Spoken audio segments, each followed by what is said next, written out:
14-ноябрга карата күндүн маанилүү жаңылыктар менен тааныштырабыз. Саламатсыздарбы? 14-ноябрда Ош шаардык кеңешинин депутаттары мэр Бакытбек Жетигеновго ишенбечилик көрсөтүштү. Мындай чечимди алар шаардык кеңештин кезексиз сессиясында кабыл алышты. Ишенбечилик көрсөтүү маселесин шаардык кеңештеги фракция лидерлери көтөргөн.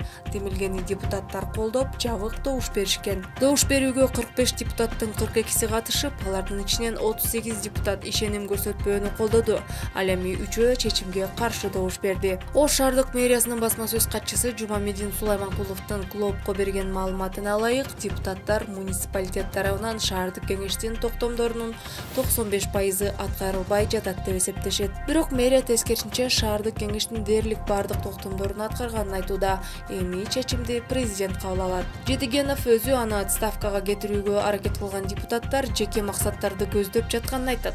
Анын айтымында жергиликтүү депутаттар мэр бизге жетиштүү сый көрсөтпөй жатат деп эсептешет. Шаардык кеңештин сессиясына Жетигенов өзү катышкан эмес.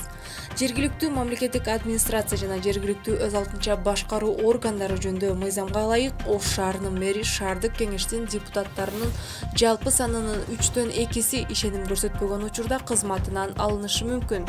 Бакыт Жетигенов Ош шаарынын мэри кызматына 2022 жылдын ноябрында дайындалган.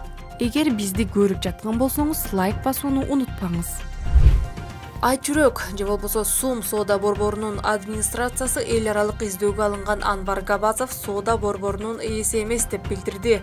Бул тууралуу ишкананын администрациясы ЖМКлардын бирине айтып берди. Ал эч качан биздин коомдун акционери да, кызматкери да болгон эмес деп билдирди соода борборунун администрациясы. Буга чейин УКМК Габазовго уюшкан топторду жана кылмыштуу коомдоштукту каржылоо беренеси менен кылмыш ишин козгогону белгилүү болгон. УКМК ал маркум Крим Төбөл Көлбаевдин кылмыштуу тобунун мүчөлөрүн каржылоого жана кылмыштуу кирешелерин адалдоого катышканын айткан. Атайын кызматтын маалыматында Габазов Айчүрөк соода борборунун ээси экени айтылган болчу. УКМКнын версиясына ылайык Айчүрөк соода борборунун негиздөөчүлөрү 2 юридикалык жактан турат. Бири башкы универсал дүкөн, ал эми экинчиси Сум холдинг. Атайын кызматтын маалыматына ылайык биринчи юридикалык жактын негиздөөчүсү болуп Габазовдун апасы Анашхан Маметова эсептелет. Ал эми Сум холдингке Габазов менен байланышы бар Болушбек Абдыжапаров деген киши ээлик кылат. Ошол эле учурда Сумдун соода жайларын жана кызматтык жайларды ижарага берүү City Center ЖЧКсы аркылуу ишке ашырылат.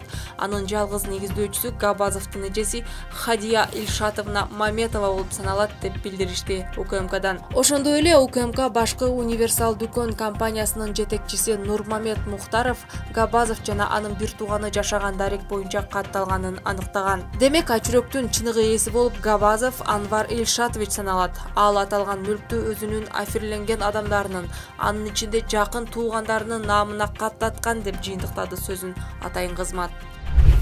Кыргызстанда учурда 60 000 жумуш орду бар. Бул тууралуу Тышкы иштер министри Жээнбек Кулубаев 14-ноябрда Бишкекте өтүп жаткан Мекендештер 2023 форумунда билдирди. Анын айтымында чет жактардан кайтып келип жумуш караштырып аткандар өлкөдө ишке орношо алат.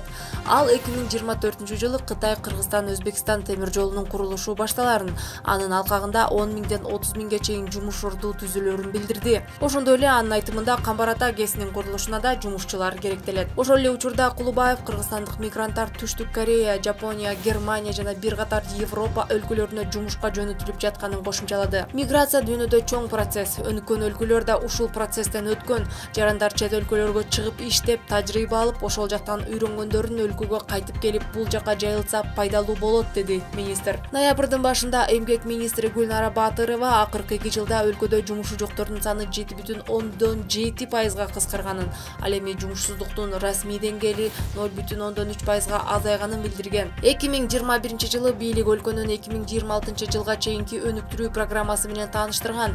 Ага ылайык республикада жумушсуздукту 5,8ден 5%га чейин болгондо да миграциянын эсебинен азайтуу пландалып жатат.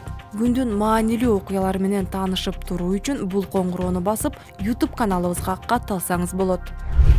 Бишкек шаарынын мурдагы вице-мэри Нурдан Орунтаевдин ордуна Азамат Кадыров мэрдин муниципалдык мүлк жана жерди пайдалануу маселелери боюнча орун басары болуп дайындалды. Тиешелүү буйрукка мэр Айбек Жынышалиев кол койду. Буга чейин Кадыров муниципалдык мүлктү башкаруу департаментинин директорунун орун басары болуп иштеген. 34 жаштагы Кадыров Ысык көлдө төрөлгөн. 2011 жылы Кыргыз-Орус Славян университетинин саясаттануу факультетин аяктаган. 2016 жылы Ысык көл кооперация институтунун бухгалтердик эсеп, анализ жана аудит бөлүмүн аяктаган. Ал 2011 жылдан бери Бишкек шаардык мэриясындагы ар кандай башкармалыктарда катардагы кызматкер жетекчи болуп иштеп келген. 2014-2016 жылдары State Consult ишканасынын башкы директору болгон. Ал эми мурдагы вице-мэр Нурдан Орунтаев жаңы кызматка өткөнүнө байланыштуу иштен кеткен. Ал президенттин буйругу менен архитектура, курулуш жана турак жай коммуналдык чарба мамлекеттик агенттигинин башчысы болуп дайындалган. Орунтаев өткөн жылдын августунан бери Борбор каланын вице-мэрі болуп иштеп келген. Бул кызматта ал муниципалдык аймакка мыйзамсыз курулган айтылган ар кандай объектилерди бузууга катышканы менен эсте калды. Ош шаардык мэриясынын жолдор башкармалыгын дээрлик 15 жылдан бери башкарып келген Арзыбек Жунусов кызматтан кетти. Бул тууралуу 14 ноябрда мэриянын басма сөз кызматынан билдиришти. Маалыматка ылайык Жунусов 11 ноябрда өз арызы менен кызматтан кеткен. Анын ордуна Юруслан Камилов дайындалды. Буга чейин Ош шаарындагы жол куруу тармагында бир катар чуулар чыккан. Азаттык май айында иликтөө жарыялап, анда Ош мэриясына караштуу жолдор башкармалыгы өткөргөн миллиондук тендерлерине ишкананын кызматкерлери өздөрү катышып утуп келгенин аныктаган. Иликтөөдөгү маалыматка караганда кызматкерлердин алды 70 миллион сомдук тендерди утуп, салган жолдору боюнча да чуу чыккан.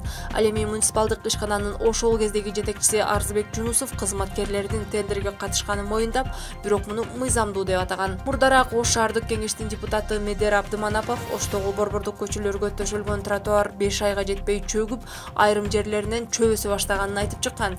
Бир айдан кийин Ош шаарында салынган тротуарлардын сапаты начар экени аныкталып, жолдор башкармалыгынын кызматкерлерине кылмыш иши козголгон. Дагы башка жаңылыктар менен кененирээк таанышуу үчүн клубдун Telegram каналына катталсаңыз болот.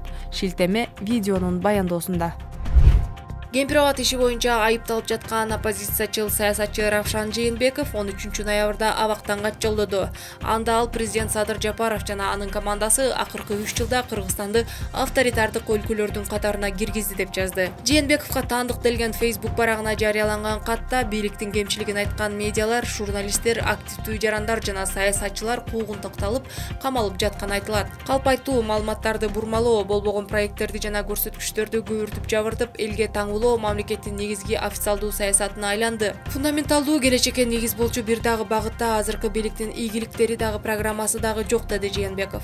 Ошондой эле саясатчы акыркы 3 жылда эл аралык беделдүү уюмдардын адам укуктары, демократия жана коррупциянын абалы сыяктуу маанилүү изилдөөлөрүндө Кыргызстандын көрсөткүчү кескин начарлаганын кошумчалады. 3 жылдын жыйынтыгы менен Жапаровдун ийгиликтери салыкты көтөрүү, ишкерлерди костуруу, инфляция, девальвация жана реэкспорттун эсебинен бюджетти көтөрүү менен гана чектелет. Баса саясий куугунтук боюнча дагы эң чоң көрсөткүч жараткан автократ президент болду. Азыркы бийлик келечектүү Кыргызстанга багыт бере албады, жол көрсөтө албады деп жазды Равшан Жээнбеков.